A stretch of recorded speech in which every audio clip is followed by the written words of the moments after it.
জানেন যে ১৩ নভেম্বর আওয়ামী লীগ কিন্তু সারা দেশ লকডাউন ঘোষণা করেছিল এবং আজ কিন্তু ১৪ নভেম্বর, অর্থাৎ ১৩ নভেম্বর কিন্তু আওয়ামী লীগের যে বিচার কার্যক্রম, সেই বিচার কার্যক্রমের যে দিন, সেই তারিখ কিন্তু নির্ধারণ করার কথা ছিল এবং তারই পরিপ্রেক্ষিতে আওয়ামী লীগ কিন্তু সারা দেশ শাটডাউন ঘোষণা করেছিল এবং কাল কিন্তু শাটডাউনের ভেতরে আওয়ামী লীগের বিচার কার্যের দিবস কিন্তু ঘোষণা করা হয়েছে এবং তারই পরিপ্রেক্ষিতে আওয়ামী লীগ কিন্তু ১৪ ও ১৫ তারিখ সারা দেশে বিক্ষোভ সমাবেশ ডেকেছে এবং ১৬-১৭ তারিখ তারা কিন্তু আবারও সারা দেশ শাটডাউন ঘোষণা করেছে। দর্শক, আমরা এর আগে দেখেছি যে আওয়ামী লীগের এই লকডাউন কর্মসূচিকে কেন্দ্র করে সারা দেশে কিন্তু একটি উত্তেজনামুখর পরিবেশ কিন্তু বিরাজ করছিল এবং দেশের বিভিন্ন জায়গায়, বিভিন্ন স্থানে, বিশেষ করে রাজধানীর বিভিন্ন গুরুত্বপূর্ণ স্থানে ককটেল বিস্ফোরণ থেকে শুরু করে গাড়িতে কিন্তু অগ্নিসংযোগের ঘটনাও ঘটেছিল।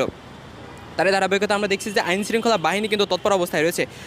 আওয়ামী লীগের নতুন কর্মসূচিকে কেন্দ্র করে আবারও কিন্তু সতর্ক অবস্থানে রয়েছে আইনশৃঙ্খলা বাহিনী। এই মুহূর্তে দেখতে পাচ্ছেন যে একদম হাইকোর্টের যে মূল ফটক রয়েছে, সেই মূল ফটকের সামনে আইনশৃঙ্খলা বাহিনী অর্থাৎ বিজিবি এবং পুলিশ সদস্যের একটি টহল দল কিন্তু এখানে অবস্থান করছেন এবং টহল দিচ্ছেন। সার্বিক নিরাপত্তায় তারা কিন্তু জোরদার রয়েছে। দর্শক, এর আগে আমরা দেখেছিলাম ১৩ই নভেম্বর আওয়ামী লীগের লকডাউন কর্মসূচিকে কেন্দ্র করে রাজনৈতিক দলগুলো এবং বিভিন্ন সংগঠনের যে সকল নেতৃবৃন্দ রয়েছে তারা কিন্তু বিভিন্ন ধরনের সংগ্রাম এবং বিভিন্ন ধরনের মিছিল কিন্তু করেছিল।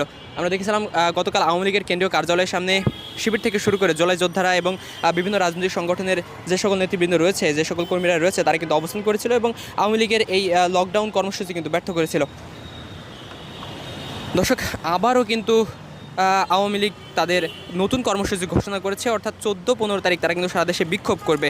অর্থাৎ জুলাই অভ্যুত্থানের যে বিচার কার্যক্রম, অর্থাৎ নিষিদ্ধ ঘোষিত সংগঠন আওয়ামী লীগের যে বিচার কার্যক্রম, সেই বিচার কার্যক্রম দিন তারিখ কিন্তু ধার্য করা হয়েছে ১৭ নভেম্বর।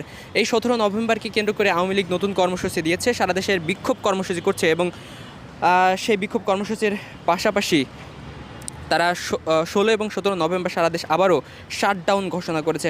তারা বলেছে যে গত ১৩ নভেম্বরের মতো ১৩ নভেম্বর তারা যেমনটি বলেছিল যে পুরো ঢাকা শহর তারা কিন্তু অচল করে দিবে, তারা কিন্তু আবারও বলছে যে ১৬ এবং ১৭ তারিখ তারা আবারও ঢাকা কিন্তু অচল করে দিবে।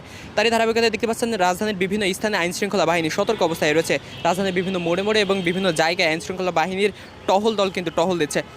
সার্বিক পরিস্থিতি মোকাবেলায় আইনশৃঙ্খলা বাহিনী সদা তৎপর রয়েছে।